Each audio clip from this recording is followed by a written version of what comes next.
Ini ang Digicast Negros X, ang top 10 nga mga balita sa Negros Island region.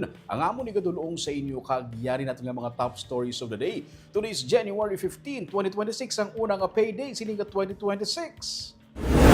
78 ka mga pagtayog ang monitor sa kanlaon sa sulod sang 24 oras.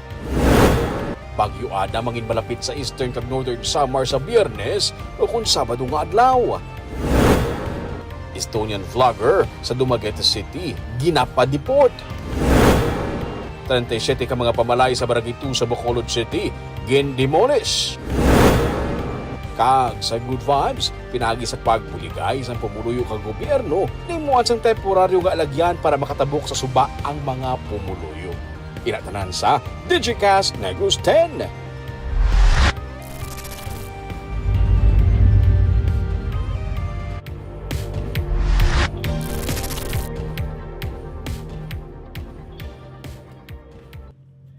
Sa number 10, una kita na isa ron nga weather update. Sa karon ginapaabot nga ang bagyo nga Ada mas mapalapit diri sa Pilipinas, sumugod buwas nga adlaw, Biyernes, no?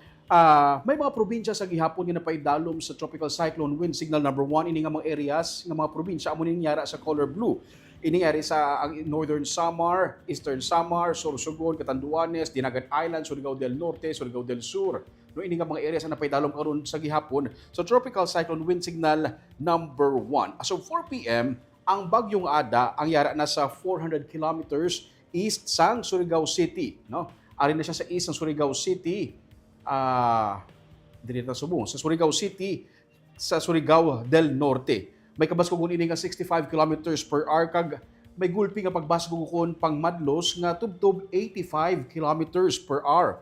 As of 2 p.m. subong nga hapon nangin isa na ka tropical storm si bagyong Ada. But silingon, pwede maglabot sa tropical cyclone wind signal number 2 ang mga pinakabaskugya nga nga warning nga mahatag bangod sa kabaskugon sang hangin, no? Ginapaabot nga magapalapit ining bagyo nga Ada mat-amat palapit, magapalapit siya diri sa may una sa Eastern kag Northern Samar, Biyernes sang gabi o kun Sabado sang kaagahon. Gina-expect nga ini si bagyo nga Ada hindi as of now as we speak hindi siya maglandfall, no? Hindi siya magkanto sa duta pero mapalapit siya diri sa may Eastern kag Northern Samar either Friday night o kung Sabado sang aga.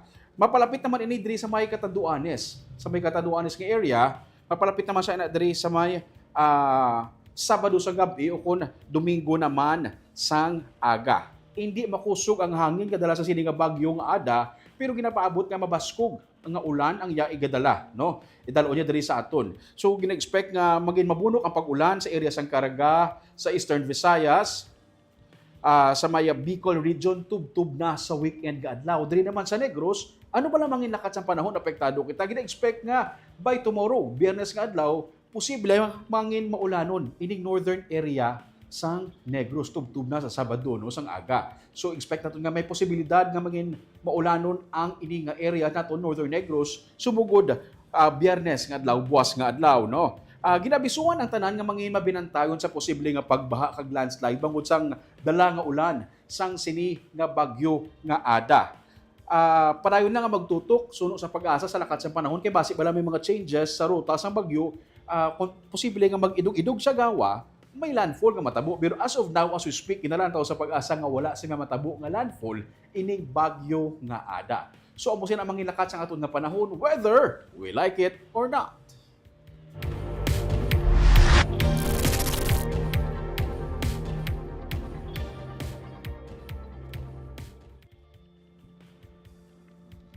Sa number 9 naman, katunaman kita sa mga balita, nagatangkas nga mga basura sa landfill sang Bacolod, ginapabakod.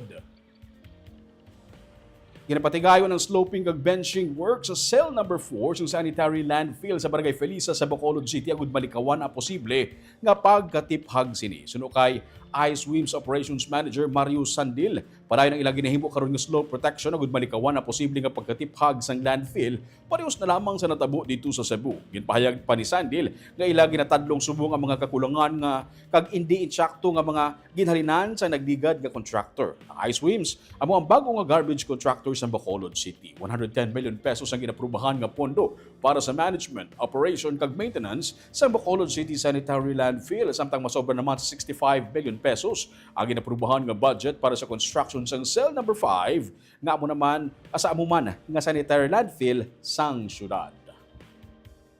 Tambak is parang clay, parang lupa lang. So iba yung tibay nitong river mix, no? Na talagang kahit umulan, hindi siya mag-i-slippery at hindi siya bibigay, no? Kumbaga hindi siya pabaon. Hindi mababalaho yung mga trucks natin.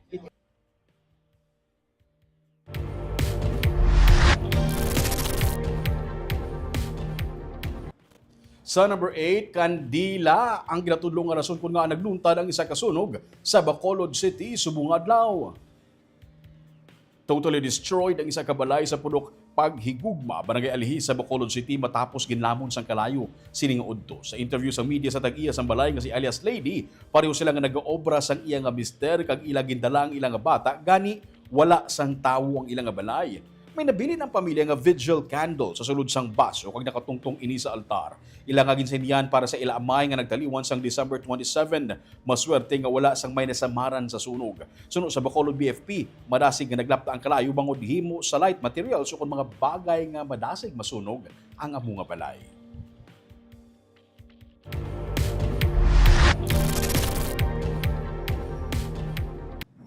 Sa number 7, isa ka SUV na bunggo sa truck driver pilason.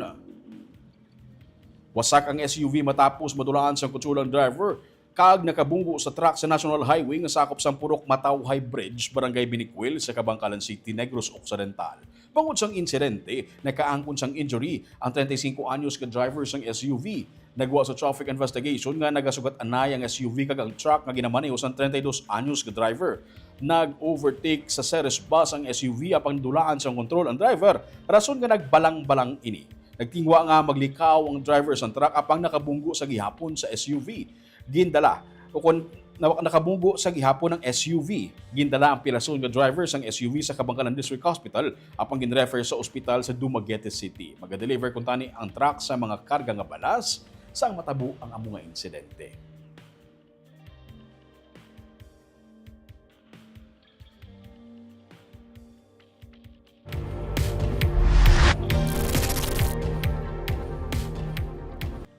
Sa number 6, Estonian vlogger nga nagindakop sa Dumaguete City, posible nga i-deport. Gin-service ang agents ng Bureau of Immigration Region 7 kag sang ila Central Office sa Manila ang mission order nga gin-issue sang BID Commissioner batok sa Estonian vlogger nga ginakabig undesirable alien bangod sang iya pagsupak sa Philippine Immigration Act of 1940. Bangod sini, posible nga i-deport ang amo nga Estonian national. Damlag pa, gindakop ang Estonian vlogger bangod sa reklamo nga pagkuha sang video sa mga kabataan nga wala sang pahanugot o kung wala makalisensya sa ilang mga ginikanan. Gin-serbihan sang search warrant ang foreign national sa complaint nga gin-file sang isa ka residente sa Bagakay, Dumaguete City sa kasong Anti-Photo and Video Voyeurism Act of 2009. Gideklarar man nga persona non grata sa sanggunian panlungsod sa Dumaguete City ang Estonian national bangod sa iyang mga social media nga mga vlogs nga nagapakanubo sang mga kababayan sang syudad. Nagpangayo sang pasaylo ang Estonian national samtang gindayaw ang katahom sang Dumaguete City kag sa mga pumuluyo. Suno sa iya, palangga niya ang Dumaguete kag ang Pilipinas apang kinahanglan niyang atubangon ang konsekwensya sang iya nga mga sala nga ginhimo.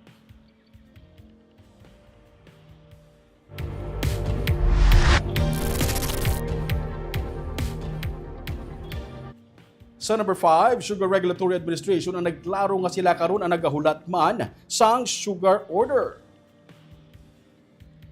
Ini mayangot sa pag-export sang 10 o kung 100,000 metric tons ang kalamay sa Estados Unidos. Ini ang ipahayag ni SRA Administrator Pablo Luis Ascona bilang sabat sa ginpagwa man nga pahayag sang nakusip TUCP nga wala sang transparency bangod nga wala sang published sugar order. Suno kay Ascona, nakahibaluman ang nakusip TUCP sa delikada na nga pagtrabaho upod sa sugar industry nga ang official publication sang anuman nga sugar order nagapaidalom sa proseso humalin sa tion nga ang Sugar Board maga-approve sang order kag pag-forward sini sa University of the Philippines para sa recording antes sang official release. Iya ginahaylo ang nakusip TUCP sa pag-consult sa ilang allied sugar leaders para maklaruan sila kung paano madesisyonan ang pag-export nga bisan ulihin na ginalauman nga makabulig sa presyo karon sa kalamay. Dugang pa ni Escona, sang June 2025, sila nag-announce nga ang sugar production nagsaka sa level nga wala nila makita sa nagligad nga 5 ka tuig pero wala sang may nagpamati. Antes sini, sang April 2025, nakita man sang SRA ang posible shortfall o kung kakulang sa refined sugar. Kag sang nagsira ang refinery sang June 2025, sila nakatigayon refine lamang sang 618,388 metric tons ng sugar nga hindi gani makakover sang annual demand sang refined sugar nga masobra sa 1 million metric tons.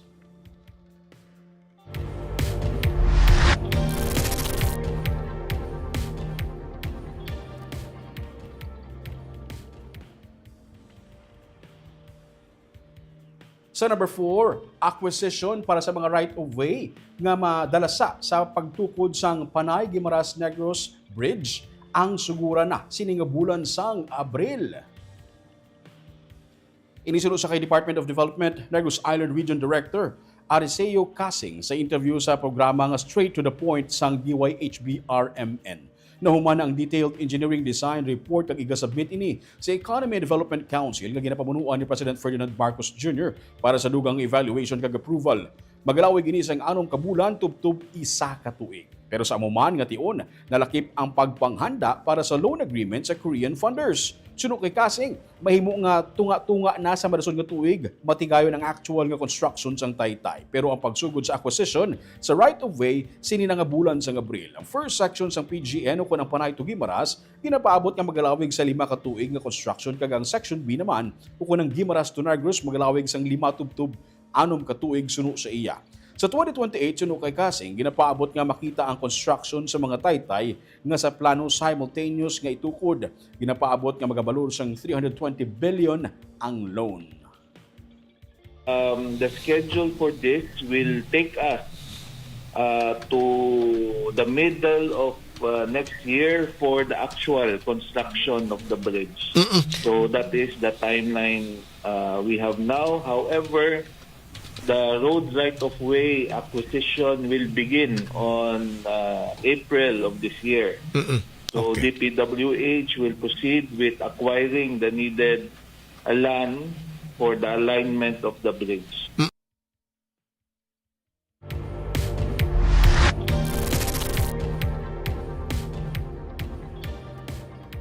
Sa number 3, disenyo sang diversion channel para sa pagbaha sa Bacolod City, bag-uhon sang DPWH. Posible nga bag-uhon sa Department of Public Works and Highways ang disenyo sang ginahimo nga diversion channel sang baha sa Bacolod City. Ini matapos ginpahibalo sang DPWH kay Bacolod City Mayor Greg Gasataya nga mayara sila sang ginbag-o sa disenyo sang proyekto kag nagarequest sang isa ka meeting agud matalakay ini. Ginapaabot nga matapos ang nasambit nga proyekto sa ikaduha nga semana sang Disyembre pero nadugayan ini bangod sang design changes. Nanindugan naman si Gasataya nga kinahanglan mang-functional na ang diversion channel sa mas madali nga panahon kag dapat tugutan nga mag-angot ang mga local drainage system sa among channel. Suno pa kay Gasataya, ang katuyuan sang diversion channel amo ang pag-divert sang Mambulo Creek kag pagsugpon sa mga local drainage agud marikawan ang pagbaha sa nagkarinay nga bahin sang syudad. Mga local drainages sulod sang SM, sulod sang Bredco area, angot nimo sa diversion para dasit sila nga makagwa.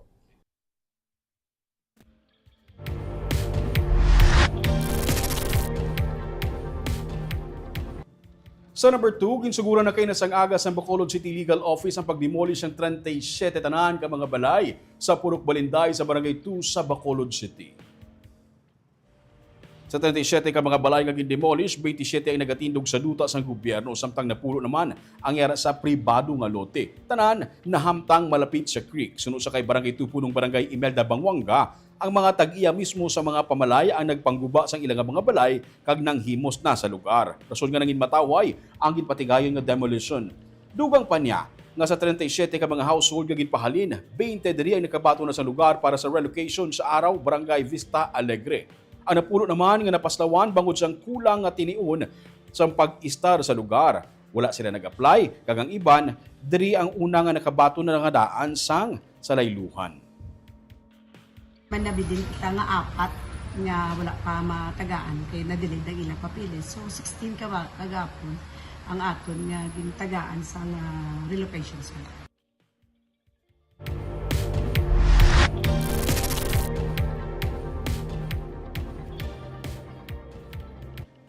Kag sa numero 1 sa mga balita subong adlaw, nakarecord sang 78 tanan ka mga volcanic earthquakes ang PHIVOLCS sa sulod sa 24 oras sa kahapon nga adlaw.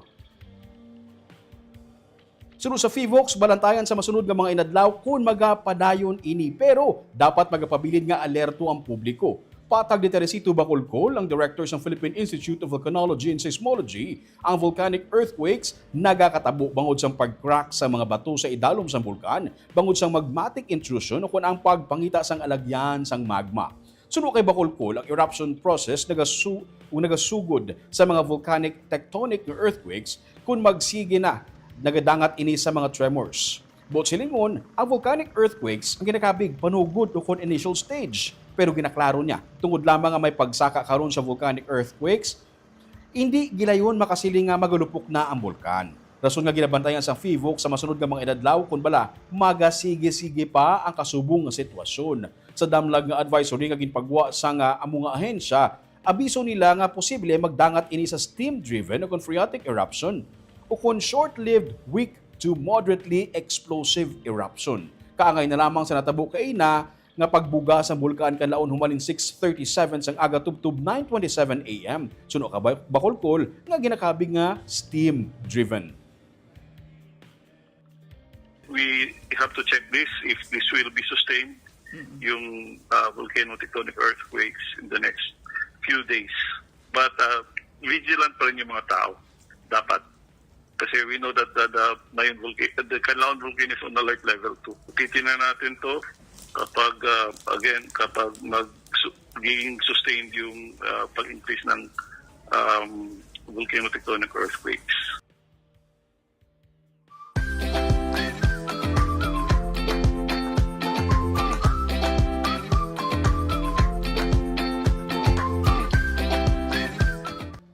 Kag sa good vibes, pinaagi sa pagbuligay sa mga pumuluyo kag sang gobyerno lokal, natagaan sang temporaryo nga alagyan ang mga pumuluyo sa banwa sa Moises Padilla para makatabok sa suba. May temporaryo na nga overflow nga sarang liwat maagyan sa sitio Kabayabasan, Barangay Montilla sa Moises Padilla bangod sa pagbinuligay sa mga pumuluyo kag lokal nga gobyerno sa Moises Padilla. Hindi madali-dali tukod liwat ang naguba ang overflow, bangod tuman kadako sang kantidad nga kinahanglanon kag malawigan pa ini. Isa ini sa mga taytay kag overflow nga nahalitan sang Bagyo Tino sa nagligad nga tuig. O kung gani samtang ginahulat nga mabalik ang alagyan, nagbinuligay anay ang tanan para maagyan sang pumuluyo kag sang mga salakyan. Ginpahulam ni Vice Mayor Felix Matias Segundo Pimpo Yulo III ang iyang personal nga bako agud mapahapos kag mapadasig ang trabaho.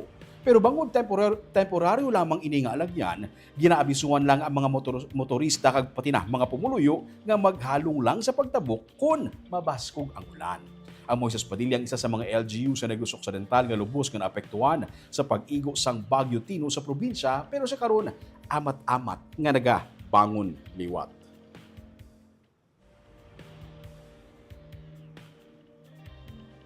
Shout out anay sa aton nga live viewers subong hapon si Lindol Sunyo, mayong hapon Negros, si Sir Nene Grande, good afternoon. Choy Rumig, Digicast Negros watching live. Keep safe always and happy blessed Thursday. Si Sir Nene taga Moises Padilla man eh. Si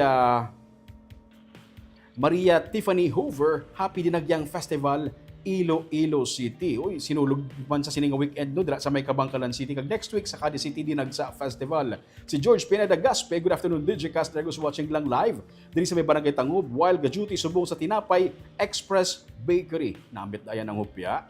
Si Maria Fe Panaga Baredo, good PM Digicast Negros, good PM sa Roming watching live from Silay City. Si Brian Oychat watching from Calatrava. Kamusta dahil nakatsan panahon sa Calatrava, sir? Si Jocelyn Loquero, maayong hapon Digicast team watching from Hong Kong. Be alert lang sa tanan, labi na gid ang mga malapit sa lugar sa bulkan. Yes, everybody, tantunan kita. Mag-extra halong pulo panilag no sa inkaso ano paginamangin aktibidad sa bulkan sa masunod nga mga inadlaw. Kagamoy atong top 10 nga mga balita sa Negros Island Region subong adlaw. Tubtub sa was, ako si Romeo Subaldo, maayong hapon.